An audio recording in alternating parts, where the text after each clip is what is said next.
I am an American, the only child of a Southern millionaire, idolized by my parents, and pampered, proud and willful from my infancy. When I wished for anything, I only had to speak it, and it was mine. I only had to speak, and it was mine. My education, both by practice and by precept, taught me that money was almighty, and as its supply to us was practically unlimited, I grew up with the idea that I was to be obeyed, and no wish I cherished or expressed could ever be thwarted. Of course, this tended to make me very exacting, even overbearing, but I was by no means cruel or wicked as the world would judge. Having the money, I had a right to all the pleasure it would bring, and if my enjoyment was unfortunately the cause of pain to another, I was not to be blamed for that. It was their misfortune, and they had no right to expel me to forego my desire out of consideration to their feelings. Such was my philosophy, and I acted upon it. We were church people, my father always liberally contributing to the various agencies promoted therefrom. Punctilious in our attendance at the services, my name being duly enrolled as a member upon reaching the appointed age. Whenever I felt inclined or desired an excuse for breaking an irksome engagement, I would take a class in the Sunday school, or find it necessary to pay a charitable visit. It was not often, I allow, but as I looked upon it as an act of condescension upon my part to do such work at all, it was not to be expected that I should be anything like regular in my attention to those duties.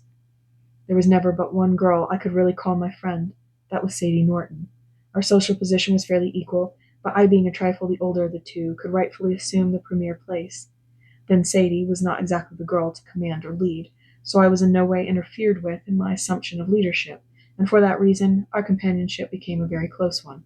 A friendly rivalry existing between our parents was to some extent reflected by us, but without lessening the sisterly feeling which had been engendered, and rather strengthened than otherwise with years. We were always together, and no festival, sociable, at home, or surprise party was considered complete unless we were present. Upon every scheme put forward at the church we were consulted. Every philanthropic object sought our patronage, and before we were out of our teens, every eligible fellow in the town and country was angling to catch us. This latter fact opened an avenue for a great increase of our fun. Not that we thought of marrying for a moment, but we were very seriously interfered with many others who did, and for a year or two were perfectly enraptured at the number of matches we were enabled to break off. Presently a fine young fellow came along, bringing very satisfactory credentials to my father and others, and all the girls in the town set their caps at him. Sadie and myself determined to go for him as well, and by playing him alternately, keep him from anyone else, as well as give him a teasing. But he took matters in a most awfully serious light, and before a month had passed made me a formal proposal. I must confess that I too felt very serious about the matter, and would have accepted him if that would not have ended the romance we had determined to enjoy. So I laughed at him, and when he enlisted my mother's aid, I stood on my dignity, and very cavalierly told him I was not of the marrying kind.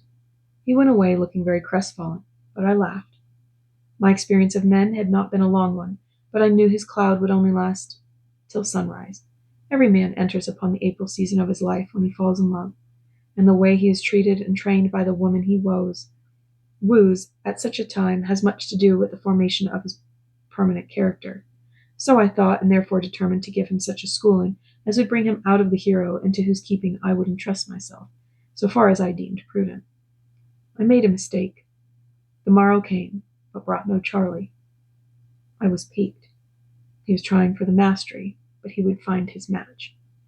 A week passed, and I did not see him. Neither did Sadie, for I had prepared her in case he should try the effect of flirtation. A month went by without a sign of him. Circumstances had also prevented me seeing much of my friend. Then we met. It was at Sadie's birthday party, and the first thing she told me was that Charlie had proposed. My face lighted with the anticipation of the fun we should have presently. She continued that she had accepted him. The blood rushed back to my heart. I stood speechless as a statue. In a moment my blood boiled and dashed through my veins in cataracts of maddened fury. Jealousy and disappointed love devoured me. My brain reeled under the strain. I fell and remembered no more. The day they were married, I was swinging in the balances of life and death from brain fever. All through my delirium, their names were seldom off my tongue, pleading, entreating,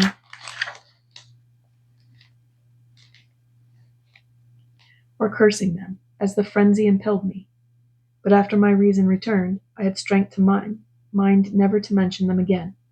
The magic potency of wealth was pressed into service in every conceivable form to wean my thoughts from my sorrow, and so skillfully did I play the part I had arranged in the early days of convalescence that everyone was presently congratulating themselves on matters not really being so serious as was first imagined.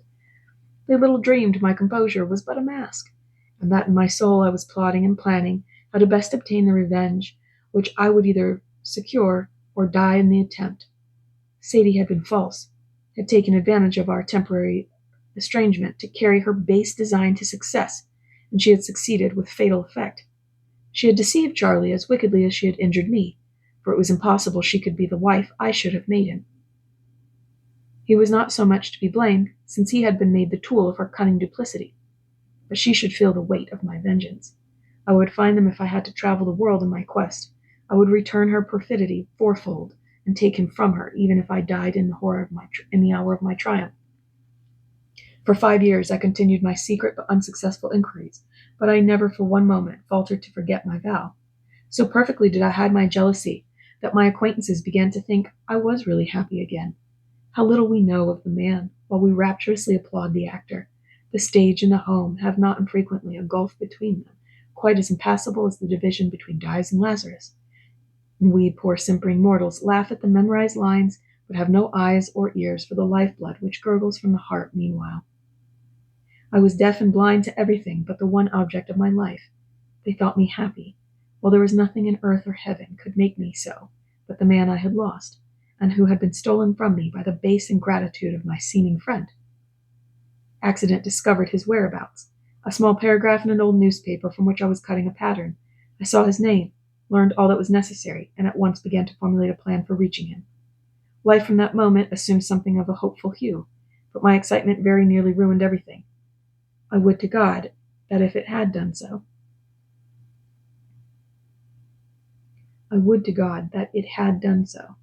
Having found him, it was easy to go to him, since an old college friend was living in the same place, and to arrange to pay her a visit was only a matter of a few days. My next step was more difficult, as everything depended upon our first interview. One rash or false move, and all would be lost. But even here, fortunate, or as I know it now, misfortune, favored me. I met him accidentally, and alone. He recognized me, and spoke before I was aware of his presence. I saw his agitation, knew his old love was not dead, but by an almost superhuman effort, I preserved a seemingly indifferent calmness even when I asked after his wife. I read volumes in his reply. He had discovered his mistake, was not happy, and the assurance of it made me frantic with delight. He was mine. I knew it. If only I acted with caution, kept my hand concealed, and waited for an appropriate opportunity. We met several times after the same fashion, but he asked me to keep a clandestine. But he never once visited me or invited me to his house. Presently he asked me to keep a clandestine appointment. I refused. He urged it for the sake of Auld Lang Syne. Finally I consented. I was lost, but that was the price I had calculated to pay if I could win him, and I had done it. In less than a month his wife and children were deserted, and we were flying east. I was happy now that I had repaid Sadie's deceit in her own coin. I could never be Charlie's wife, but that was nothing. I was his, he was mine, and my account with my rival was square. We were together and alone. That was all I had craved for, and my revengeful prayer had been answered. In my rebellion God stood aside and let me gather all the necessities for a heaven of my own design, and when the work was finished, he bade me enter. Then lo, I found my heaven to be God's exquisite and perfect hell.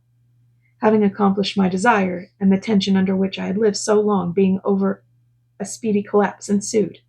I had never really recovered from my first blow, but my craving for revenge had given me strength, which was only obtained by heavy draughts upon my constitution. No sooner had I attained my wish and the necessity for duplicity over, than the tax upon my vitality put in its claim, and it was evident that I had but a short future before me. In less than 2 years I was a confirmed invalid, unable to move, while we were compelled to face the awful fact that I was dying.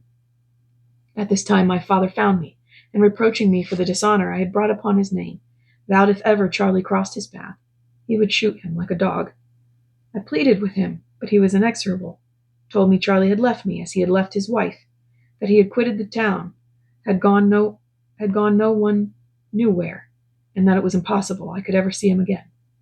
All the old jealous fury came back at this, followed by brain fever, then delirium, and finally a blank.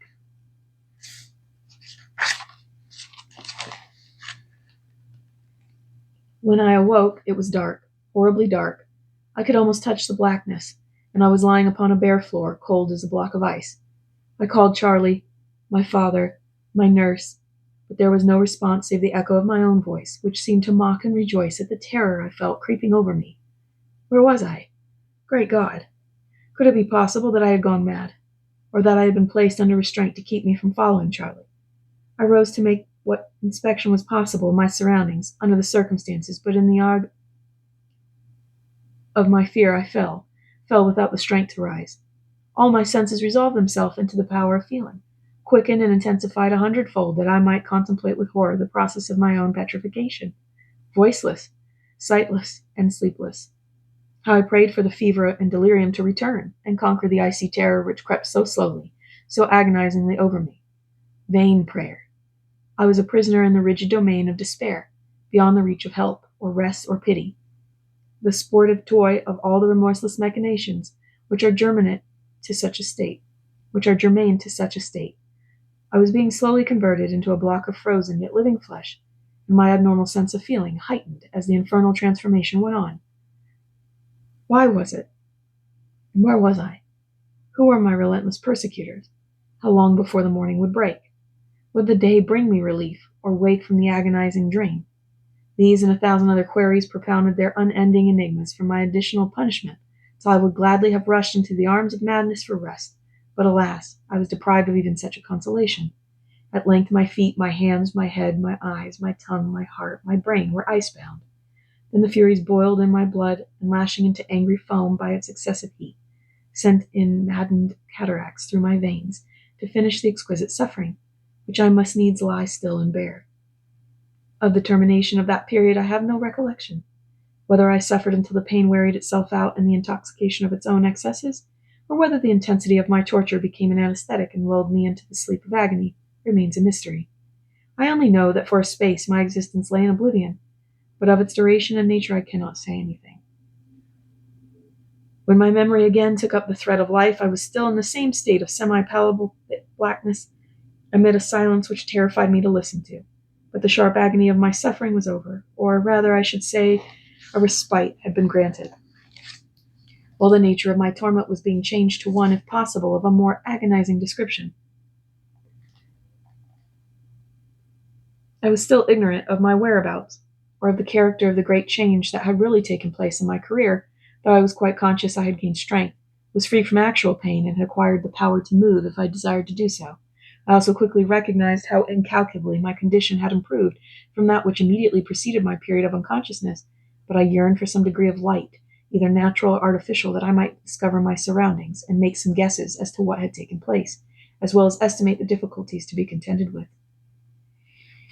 The duration of this suspense, in which my only companions were the fantastic shadows of the subterranean gloom, was too long for me to appraise. It seemed to be centuries, but I know now that such could not be.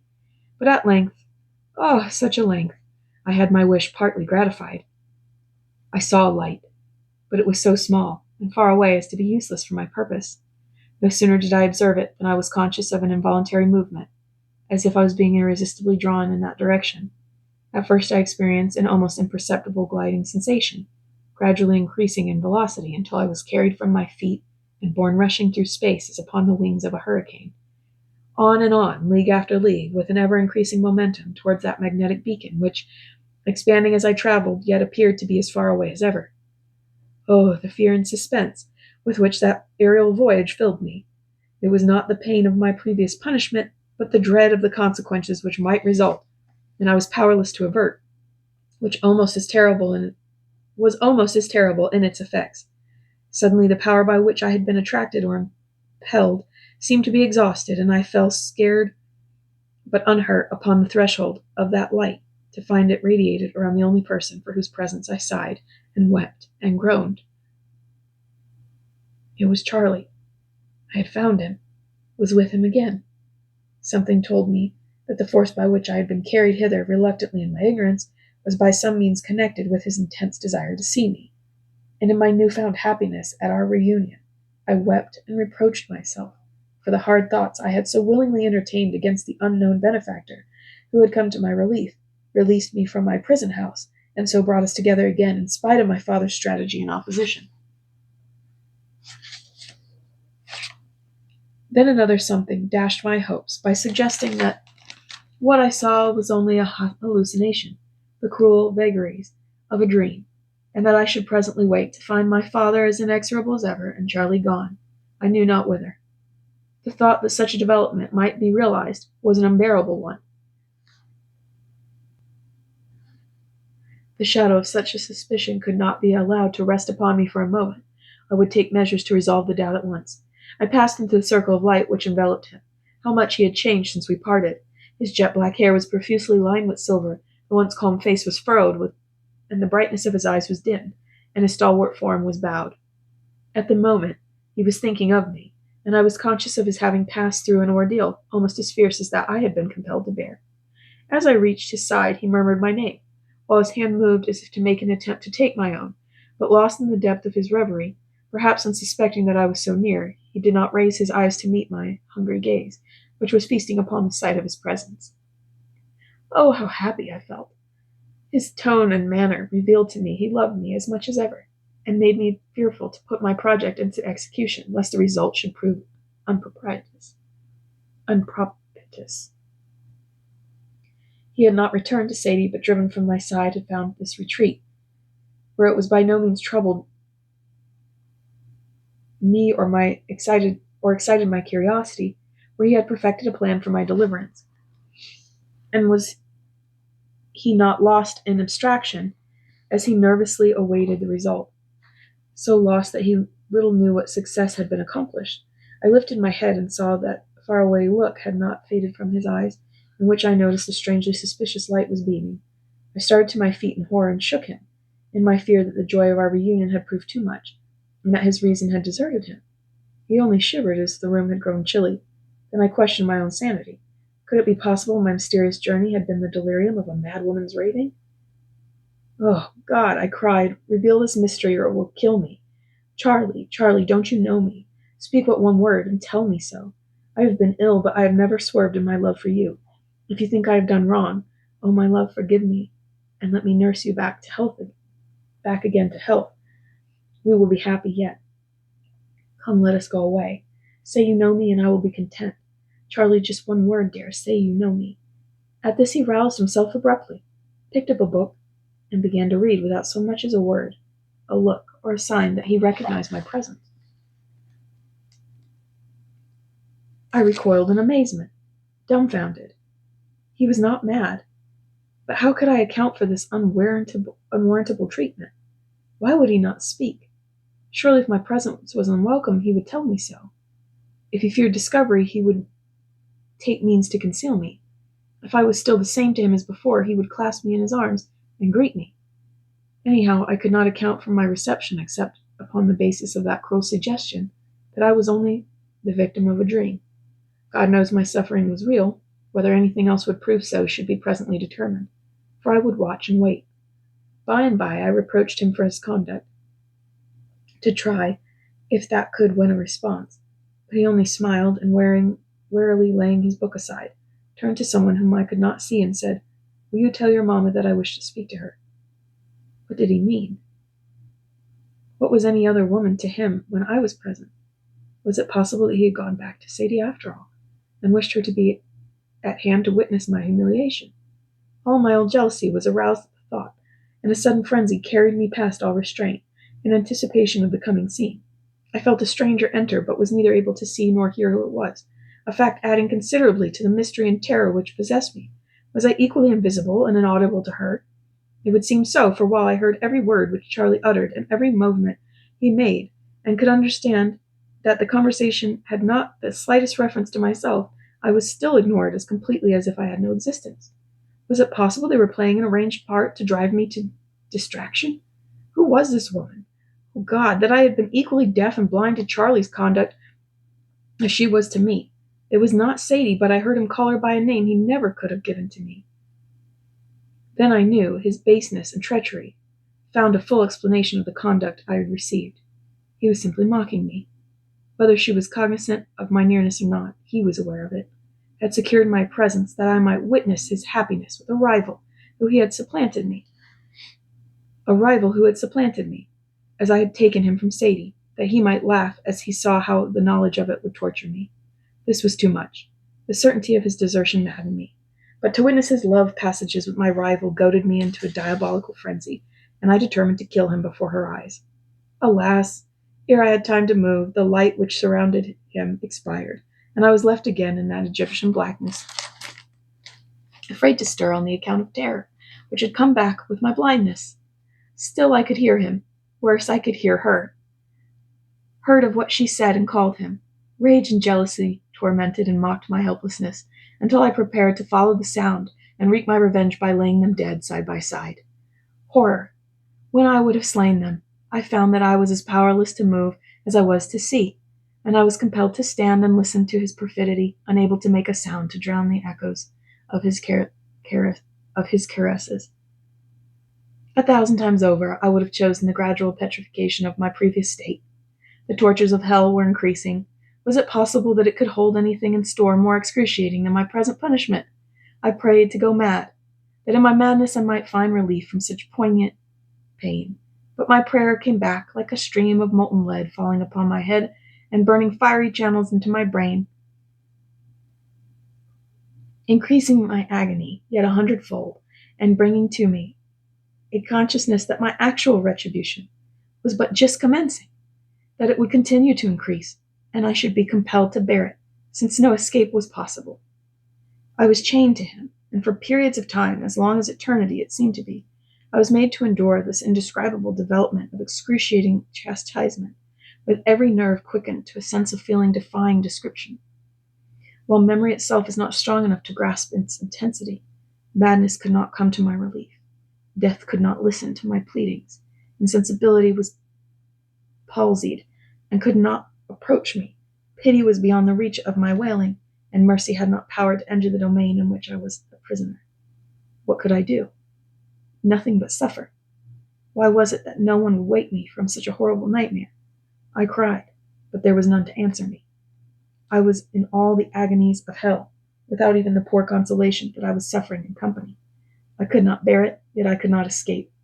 Was there no possible limit to human endurance, no high water mark of vengeance, which having touched, I should know that my sin had been atoned for? I must have help from somewhere, anywhere, so long as it broke the infernal monotony of my ever-increasing pain. Such a quick and lively sense had I of the exquisite tortures which were accumulating around me, that I would gladly have served with slavish obedience any power which would manifest itself to change my condition, if only to vary the punishment.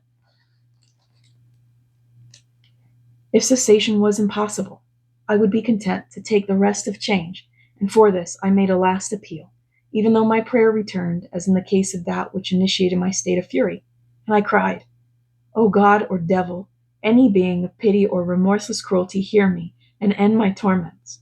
Take me, tear me or destroy me, drown my reason past all hope of restitution, or by one tornadic blast of torture put an end to feeling and terminate this agony. Hell, hell, in mercy take pity on my condition. Open your gates and let me bathe my sufferings in your fiery lake. Hell, hell, I say in mercy open and let me in. As she proceeded with her story, I perceived that the present faded from her mind, and she was back again for the time, feeling and enduring a recollection of the horrible past. Gradually she changed into the woman she once had been, until great beads of perspiration stood upon her face. Her eyes dilated with a maniacal gleam, and she writhed in the sufferings which had been such a terrible reality. When her strength gave way with the intensity of her last effort, she fell exhausted at my feet. I, too, had been so carried away by her dramatic recital as to be oblivious for the moment as to where we were, and as she fell, looked nervously around, almost expecting to see those mythical gates opening before me in answer to her entreaty. It was with a long sigh of relief that I recognized Kushna and Azina hastening toward me. "Hush," he said, calmly, as though the sight afforded him intense gratification. "Let her sleep. She will soon be better." "Kushna," I cried, "can this be true?" "Yes, poor child, it is true, and much more that is beyond her power to tell you. She had been reaping that harvest of her jealousy for more than 20 years when I first saw her." "And you saved her." "I can well understand why it is her chief pleasure to watch for your coming." But he was too busily engaged with Marie to offer any reply.